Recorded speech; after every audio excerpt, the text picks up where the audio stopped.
Maka pada tahun 1633 Masehi, dia mencetuskan untuk mengadopsi kalender yang ada di Arab itu untuk digabungkan dengan kalender Saka penanggalan Hindu. Jamasan pusaka atau kirab pusaka. Ya namanya kirab pusaka itu kan memamerkan senjata tuh sebenarnya. Sebenarnya itu kan seakan-akan pemerintahan itu pada waktu itu kepingin ngasih tahu ke masyarakatnya bahwa pemerintahan kita ini kuat. Kita mempunyai senjata-senjata yang sakti ini loh. Jadi kamu jangan takut. Sebenarnya lebih ke legitimasi.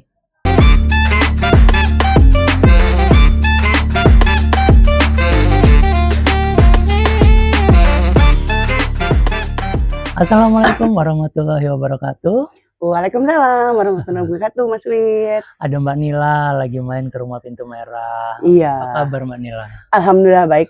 Udah lama nggak main sini? Mungkin 2 tahun kali ya? Masa sih 2 tahun? Kayaknya 2 tahun ya. 2 tahun.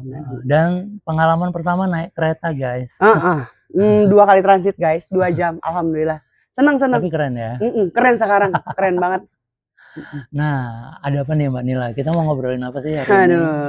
Ngobrolin yang lagi happening nih Mas. Apa itu? Yang kemarin tuh aku tuh penasaran banget sama kayaknya tentang tahun baru Islam Muharram itu sama Satu Suro. Katanya itu berbarengan ya Mas? Iya, berbarengan. Gitu. Jadi aku penasaran itu sama apa beda ya Mas gitu. Iya. Karena aku taunya cuman 1 Muharram doang, 1 Suro nggak tahu. Iya. Jadi sebenarnya penanggalan 1 Suro itu diambil dari penanggalan Islam juga, dari 1 Muharram itu sendiri. Oh, oke. Oke, jadi kita masuk dulu ke 1 Muharram ya. 1 Muharram itu kita ketahui sebagai tahun baru Islam. Ya. Tahun baru, jadi kalau udah 1 Muharram itu kemarin 1446, sekarang 1447 Hijriah. Iya. Kata-kata Hijriah itu diambil karena itu adalah peristiwa hijrahnya Nabi Muhammad dari kota Mekah ke kota Madinah. Oke. Gitu ya. Nah, yang perlu menjadi catatan, penanggalan tahun Hijriah ini dilakukan di eranya Umar bin Khattab. Baru ada penanggalan itu ya? Baru ada penanggalan itu. Berarti era Nabi itu tidak ada penanggalan dalam bentuk tahun di belakangnya. Tanggal dan bulan ada, tapi tanggal angka berupa tahun itu nggak ada. Makanya kalau kita tahu ya, Nabi Muhammad lahirnya tahun gajah. Iya. bukan angka. Bukan angka. Tapi peristiwa. Ya. Peristiwa. Nah, Abu Bakar juga tidak menggunakan angka tahun. Nah, ketika era Umar itu bingung membalas surat dari raja-raja yang ada di sekitar Arab. Bisa jadi dari Raja Persia atau Raja Romawi. Maka dia mengumpulkan nih sahabat-sahabatnya, ini gimana nih? Kita kenapa nggak pernah punya angka tahun? Yaudah kita pakai yang Romawi pakai. Romawi pakainya Masehi. Oke. 1 Masehinya itu adalah tanda kelahirannya Nabi Isa. Oh, Masehi. Tahu aku. Nah, terus habis itu kalau yang lain gimana? Apa mau pakai punyanya Persia? Oh, Persia lebih nggak jelas lagi. Jadi Persia itu ganti raja, ganti kalender. Luar biasa. Ya. Akhirnya diputuskan oleh para sahabat, kita menggunakan hitungan tahun berdasarkan hitungan bulan atau Komariah ya. Ya, Komar kan bulan. Komariah. Oke, nah terus yang dijadikan acuan tanggal 1-nya itu kapan? Nah, itu kan menjadi pertanyaan kan. Iya. Akhirnya menurut riwayat yang saya baca, Ali bin Abi Thalib ada ide. Ya udah, yang kita jadikan patokan adalah ketika Nabi hijrah dari Mekah ke kota Madinah. Berarti ketika itu diputuskan, itu ditarik mundur penanggalannya. Biar tahu tanggal hijrahnya Nabi kapan. Gitu ya. Jadi kalau kita hari ini belajar Sirah Nabawi, kita bisa tahu tahun-tahunnya, itu semuanya tarikan mundur dari eranya Umar bin Khattab. Sampai situ clear ya? Ya, oke, baik. Itu tentang kalender Hijriah. Kemudian seiring pesatnya perkembangan Islam, Islam juga akhirnya sampai ke Nusantara. Nah, di Nusantara itu ada namanya Kerajaan Islam Mataram. Oh, Tadinya oke. dia kerajaan Hindu, kemudian beralih menjadi kerajaan Islam. Nah, rajanya bernama Hanyokrokusumo. Maka pada tahun 1633 Masehi, dia mencetuskan untuk mengadopsi kalender yang ada di Arab itu untuk digabungkan dengan kalender Saka penanggalan Hindu. Oh, oke. Tujuannya satu, untuk menjaga harmonisasi antar umat beragama. Karena yang Hindu kan masih ada. Iya, betul. Iya, tapi Islam masuk. Nah, biar bisa diterima dan tidak terjadi gesekan, digabunglah itu kalendernya. Gitu. Makanya di Jawa itu selain ada kalender penanggalan dalam bentuk tahun, ada juga nama-nama hari kayak Jumat Kliwon, Wage, Senin Pahing atau apa. Nah, iya, itu semua cuma ada di Jawa gitu. Iya, benar. Ya.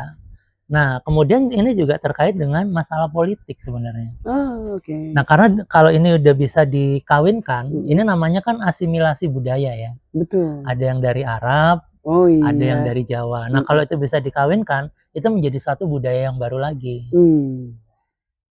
Nah, kemudian Sri Sultan Agung Hanyokrokusumo ini juga tidak ingin ketika kita beragama Islam, kita meninggalkan budaya yang selama ini sudah menjadi akar dari masyarakat pada waktu itu.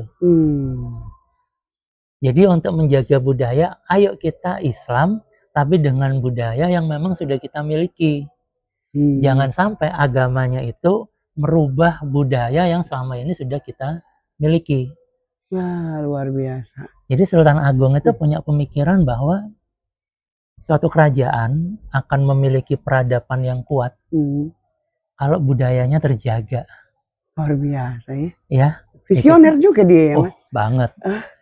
Kita lihat aja ya, negara yang saat ini maju karena memelihara budaya, Cina. Bah, iya benar. Ya. Cina apa coba budaya yang dipakai sampai orang luar? Feng Shui. Feng Shui-nya luar biasa. Sampai orang-orang luar mau nggak mau kayak mengikuti gitu. Oh, ini Feng Shui-nya sekian. Harus hadap ini, jendelanya harus di mana. Nah, itu kan menunjukkan karakter bangsa kan. Harusnya kita Indonesia juga punya karakter yang kuat gitu. Kenapa? Kalau enggak, nanti lama-lama budaya itu tergerus, bangsa, kerajaan atau negara itu akan kehilangan identitas. Benar. Iya. Gitu. Betul. Nah, kemudian akhirnya tercetuslah itu, maka di hari itu dicetuskan namanya bulan Suro. Suro itu dari kata bahasa Arab yang artinya Asyura. Asyura dari kata asyara yang artinya 10. Kenapa? Ini kan bulan pertama, kok yang diambil 10 gitu. Karena menurut orang-orang Jawa, angka 10 itu adalah angka kesempurnaan. Makanya dinamakan Suro. Okay. Nah, yang sempurna itu adanya di nomor 1. Keren sebenarnya kalau kita paham ya. Iya, jadi itu tadi Asyura dari kata asyara yang artinya 10. 10 itu artinya kesempurnaan. Juga bisa dimaknai tanda ketaatan kita untuk melaksanakan semua yang diperintahkan oleh Tuhan. Karena ya udah sempurna itu tadi. Orang kalau udah sempurna kan dia akan tunduk patuh kepada Sang Pencipta kan. Betul. Itu konteksnya. Jadi tapi apa yang terjadi di hari ini, apa yang Mbak rasain ketika orang memperingati 1 Suro? Statement apa? Pikirannya atau labelnya? Labelnya adalah karena itu Jawa ya. Jadi berhubungan dengan mistis, dengan hal gaib. Taunya tuh kemarin dengar 1 Suro itu terbukanya pintu-pintu gaib. Jadi kayak ada makhluk-makhluk lain yang masuk ke dimensi kita. Pikirannya gitu. Jadi apa sih gitu loh. Oke, baik. Sekarang gini. Kita di buminya Allah ini kan nggak sendirian, Mbak. Betul. Setuju ya? Setuju. Ada tanaman, Hmm. ada binatang, Hmm. dan juga di Quran ada makhluk lain juga kan, yang Iya. tidak kasat mata, Iya, ya, betul. jin namanya, Jin. ya. Nah ini kan semua numpang di buminya Allah ini. Mm-mm.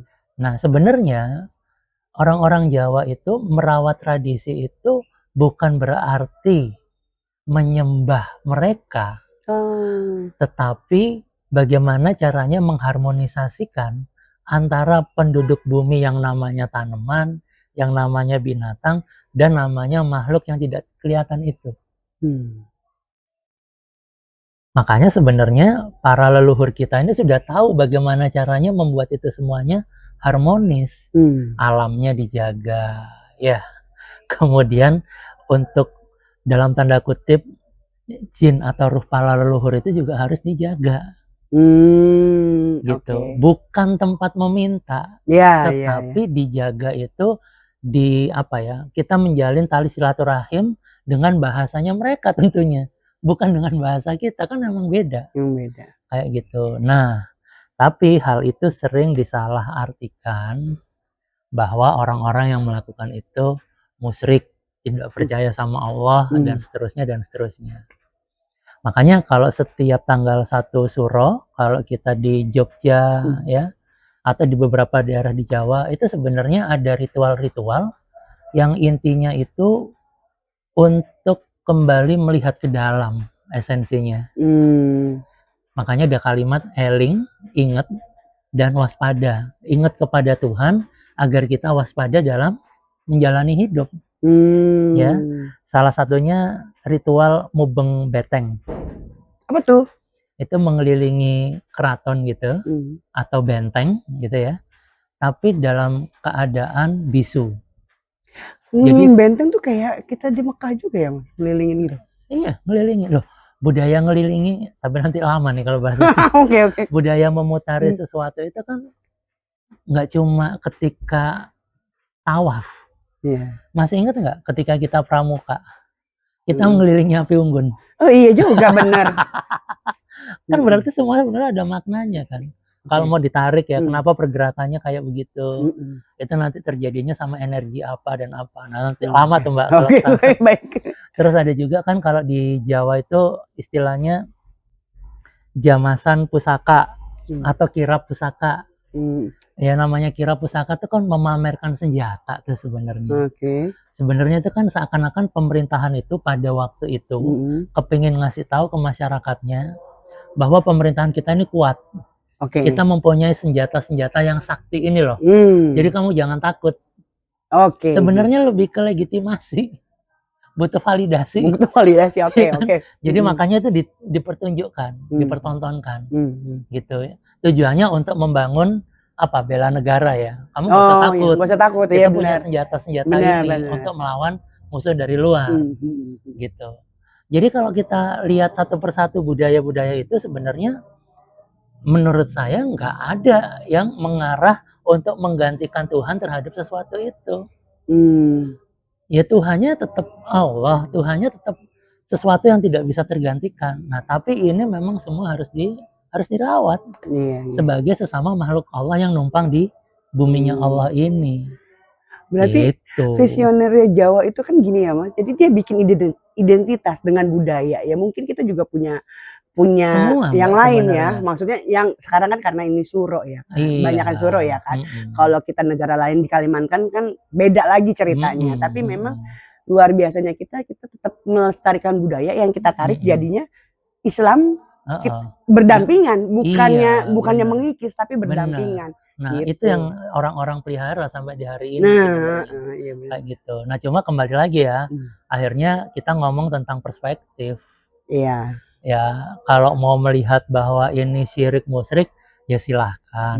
Tetapi dari penjabaran saya, setahu saya apapun yang dilakukan orang-orang itu dalam rangka merawat budaya agar kita masih menjadi orang yang berbudaya, betul. Orang yang beradab, gitu kan. Dan kita punya identitas. Ini loh Indonesia dengan berbagai macamnya. Kita punya budaya macam-macam nih gitu. Keren ya? Ya luar biasa, luar biasa. Ada lagi yang mau ditanyain? Udah mau Jumatan nih. Oh iya benar. Jadi esensinya aja deh, terakhir esensinya. Oke, esensinya Untuk memaknai kita satu Muharram dan satu Suro itu, Mas. Ya jalanin aja seperti kita lakukan kehidupan kita sehari-hari. Artinya apa? Saling menghormati dan ketika tidak tahu jangan buru-buru menghakimi. Setuju nggak? Setuju. Cari tahu aja dulu apa sih hakikatnya gitu kan. Betul. Kalau kita sudah tahu, kita bisa paham, kita nggak mungkin menghakimi. Benar. Kita justru memaklumi. Oke. Pasti akan segitu ya. Iya. Karena kalau kita tarik mundur setiap apapun cerita, kita pasti harus punya nilai sejarah yang kadang kita nggak tahu. Yang kita nggak tahu. Iya, kita buru-buru menghakimi di ujung. Iya. Gitu. Oke. Aman?